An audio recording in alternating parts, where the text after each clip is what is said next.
नमस्कार साथियों, स्वागत है आप सभी का मेरे चैनल सिर्फ IAS में।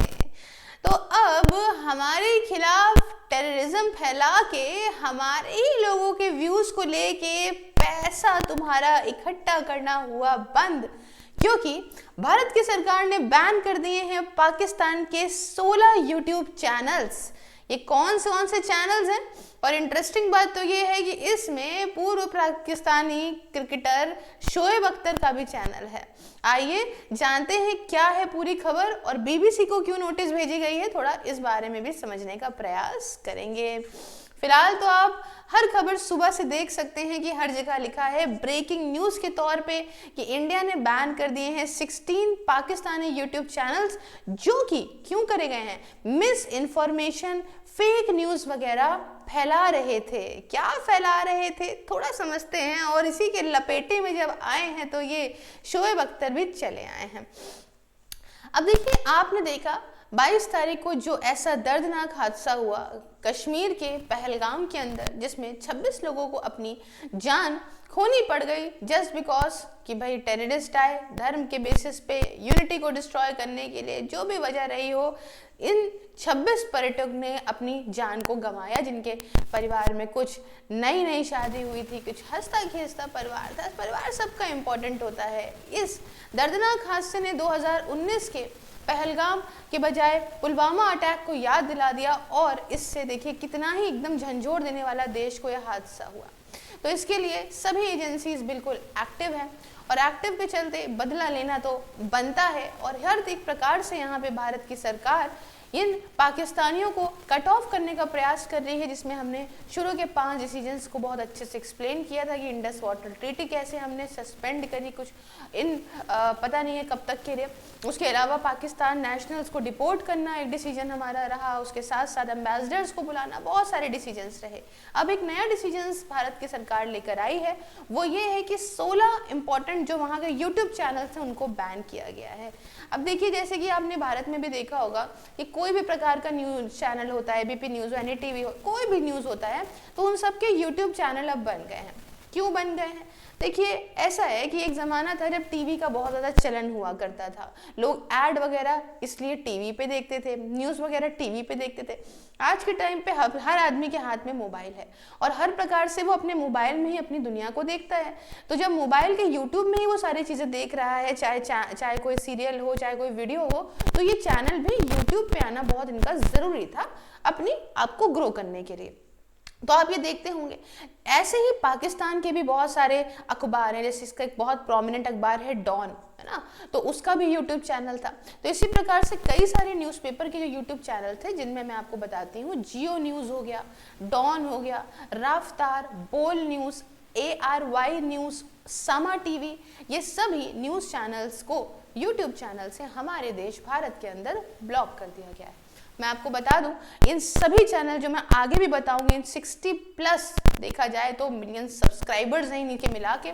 डॉन के ही अकेले ही 20 लाख हैं, तो उनकी जनता कितनी देखती होगी। हिंदी की बात करें या हल्का ऐसे पाकिस्तानी की बात करें, तो ये सारी लैंग्वेजेस हम ही लोगों को समझ में आती हैं। हमारे बेटा है उधर साइड पे, तो हम ही लोगों को समझ में आती है।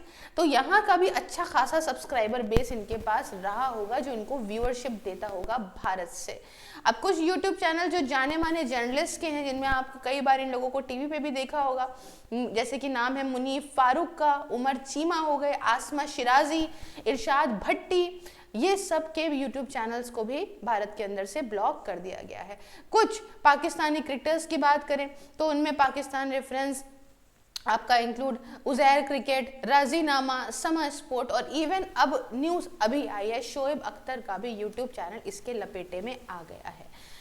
साथियों, आपको मालूम है कि किस तरीके से नेशनल इन्वेस्टिगेशन एजेंसी की टीम पहलगाम के अंदर है, और इस साइट का पूरा काम अब NIA को दे दिया गया है इस पूरी इन्वेस्टिगेशन को करने का, और सर्च ऑपरेशंस चले जा रहे हैं। टीम को लीड करा जा रहा है IG, DIG, SP के द्वारा एंटी टेरर एजेंसी से, और ये वहाँ के जो भी चश्मदीद गवाह हैं उनसे यहाँ पे पूछने का प्रयास कर रही है एक्चुअली में हुआ क्या था। इन सभी कड़ी को यहाँ पे जोड़ा जा रहा है। सिर्फ इतना ही नहीं बल्कि इंडियन आर्मी भी काफ़ी ज़्यादा हाई अलर्ट पे है। कई प्रकार के आप नेवी की तरफ से, आर्मी की तरफ से ट्वीट देख सकते होंगे, जिससे बहुत सारी जो है लोगों द्वारा इस बात को प्रिडिक्ट किया जा रहा है ये हो सकता है कोई वॉर की बात हो। मैं भी बताऊंगी कि आगे क्या पाकिस्तान भी कर रहा है LOC के पास, कश्मीर के अंदर क्या चीज़ें करने का प्रयास कर रहा है। फिलहाल इंडियन आर्मी की अगर हम बात करें तो इंडियन आर्मी भी काफ़ी हाई अलर्ट पे है। इन्होंने बहुत सारे सर्च ऑपरेशंस को भी लॉन्च कर रखा है ताकि जो टेररिस्ट हैं उनको प्रॉपर न्यूट्रलाइज किया जा सके, आगे वो कोई इस प्रकार का कदम ना उठा सकें जिस प्रकार से पहलगाम में उन्होंने करके दिखाया। इंसिडेंट जो पहलगाम का हुआ दर्दनाक था। आप जानते हैं पूरे देश के सेंटिमेंट्स इस समय कश्मीर के साथ जुड़े हुए हैं, वहाँ के लोगों का साथ भी देश दे रहे हैं। बस ये है कि वहाँ के लोग भी अब पर्यटन कम होने की वजह से अब उनको लगा कि एक नंबर से हम इतना अच्छा पैसा कमा रहे थे, तो वो लोग भी साथ खड़े हुए हैं। तो हमारा फर्ज है कि हम इस समय भारत के किसी भी कोने से हों, एक साथ आके ही इसके खिलाफ जो है आवाज़ उठाए।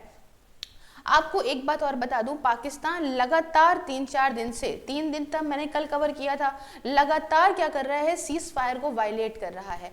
मतलब LOC पे क्या करता है, ये थोड़ा स्मॉल आर्म फायरिंग करता है, चाहता है थोड़ा मोड़ा युद्ध हो ही जाए। अब मैं फिर से देखा कि 28 तारीख को, 27-28 की रात को फिर से इसने चौथी बार सीज फायर को वायलेट करा। हालांकि माना जा रहा है कि हमारे अब ये कहाँ किस एरिया में वायलेट करा, अक्रॉस LOC और एरियाज जो हैं वो ऑपोजिट आपके जो कुंभवारा और पूंछ डिस्ट्रिक्ट के हैं, वहां पे ये देखा गया कि इन्होंने स्मॉल फायर आर्म्स को वहां पे जो है वो अनप्रोवोक्ड तरीके से इनिशिएट किया है। अच्छा, भारत के ट्रूप्स ने रिस्पांस करा है बहुत ही स्विफ्टली और इफेक्टिवली। इंडियन आर्मी ने ये स्टेटमेंट जारी करके इस बात की पूरी पुष्टि करी है।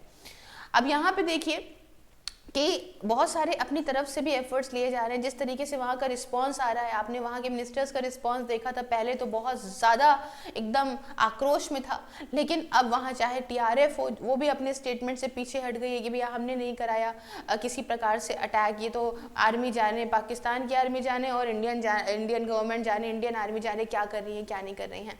इसके अलावा हमने देखा किस तरीके से पहले शहबाज शरीफ और भुट्टो वगैरह के जो स्टेटमेंट बहुत ही स्टाइलिश थे, अब कोऑपरेशन की तरफ आ गए हैं। क्यों? क्योंकि ग्लोबल प्रेशर अब इन पे पड़ गया है कि इस तरीके से, निर्दयी तरीके से आपको इस प्रकार से, किसी भी प्रकार से भारत के अंदर इस तरीके से चीज़ें नहीं करनी चाहिए थी। अच्छा, जब इसी के चलते इन्वेस्टिगेशंस के साथ साथ बहुत सारे स्टेप्स लिए जा रहे हैं, तो उसमें देखा जा रहा है कि यहाँ पे BSF ने कहा कुछ किसानों को जो कि आपके बॉर्डर पे थे कि आप अगले 48 घंटे में अपने गेहूं की जो छटाई वगैरह है वो कर लीजिए। कटाई जो बची है 80% हो गई है, 20% जो है वो हटा दीजिए। हमें यहाँ से भाई देखने में भी फील्ड्स की वजह से दिक्कत होती है कि वहाँ से क्या है क्या नहीं है, हमारा विजिलेंस भी अच्छा होगा, प्लस कुछ भी हो सकता है, कभी भी तो आपका नुकसान होगा। अब यहाँ पे बहुत सारे स्टेटमेंट्स चले आ रहे हैं जिसमें किसान का कहना है कि हमारा इससे तो बहुत ज़्यादा नुकसान हो जाएगा।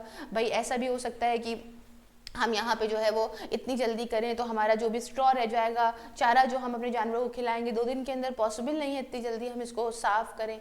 अब इस सारी बातों में भी यहाँ पे बहुत सारे ऑफिशियल्स का ये कहना है कि हमने इस तरह की एडवाइजरी नहीं जारी करी है, तो बहुत सारी मिस इन्फॉर्मेशन वगैरह भी क्रिएट हो जाती है जब जो है ऐसा कुछ होता है। तो अभी हमने हाल फिलहाल देखा था कि ऐसा हो रहा है कि व्हाट्सएप पे मैसेजेस चल रहे हैं। मैं आप कमेंट में बताएंगे तो मैं इसके लिए एक सेपरेट वीडियो बनाऊंगी जिसमें व्हाट्सएप मैसेजेस फॉरवर्ड हो रहे हैं और उसमें क्या हो रहा है कि अर्जेंटली आप इतना इतना पैसा डाल दीजिए, इंडियन आर्मी को जरूरत है। अरे इंडियन आर्मी को आपको कोई ज़रूरत नहीं है पैसों की। इस तरीके से तो सरकार आपसे पैसा नहीं लेगी, आपसे टैक्स ले लिया उसी से काम चल जाएगा। लेकिन इस तरीके से जो है वो आपसे कोई गूगल पे नहीं कराएगा, तो इससे सावधान और सतर्क जरूर रहें। बहरहाल ये मैंने आपको पूरा बताया कि किस तरीके से यहाँ पे जो है BSF का क्या चल रहा था मामला। अच्छा, अब जो यूट्यूब चैनल बैन हुए हैं उनमें शोएब अख्तर का भी यूट्यूब चैनल है, वो भी ब्लॉक्ड हो गया है इंडिया के अंदर इसी पहलगाम क्रैकडाउन के चलते। देखिए इंडियन गवर्नमेंट ने जो करा है इसमें ये भी करा। अब देखिए इससे क्या रुख कहाँ तक पहुंचेगा, क्या मोड़ लेगा इस बात में, वो तो पता चलता जाएगा। आपके साथ साथ एकदम अपडेटेड वीडियोस मैं लाती रहूंगी। बहरहाल आप ज्वाइन कर सकते हैं अपने घर में बैठ के वर्चुअल लाइब्रेरी, जिसमें आप 24 घंटे 7 दिन बहुत आराम से पढ़ाई कर सकते हैं, किसी भी एग्जाम की तैयारी एक डिसिप्लिन तरीके से कर सकते हैं। इसके रिगार्डिंग मुझसे बात करने के लिए आप 9919785532 on WhatsApp and @SIRFIS sales on Telegram पे कांटेक्ट कर सकते हैं। साथियों आप मुझे सभी सोशल मीडिया प्लेटफॉर्म पे फॉलो कर लीजिए, लिंक डिस्क्रिप्शन बॉक्स में है, और ये वीडियोस आप फेसबुक पे भी पा सकते हैं। बाकी शॉर्ट्स, करंट न्यूज़ वगैरह PDF के लिए बाकी सोशल मीडिया प्लेटफॉर्म अवेलेबल हैं। साथ ही ज्वाइन बटन को प्रेस करके आप मेरी मेंबरशिप को ज्वाइन करके मुझे मेरे काम में सपोर्ट भी कर सकते हैं। मिलती हूँ नेक्स्ट वीडियो में किसी नए और इंटरेस्टिंग टॉपिक के साथ। जय हिंद, जय भारत।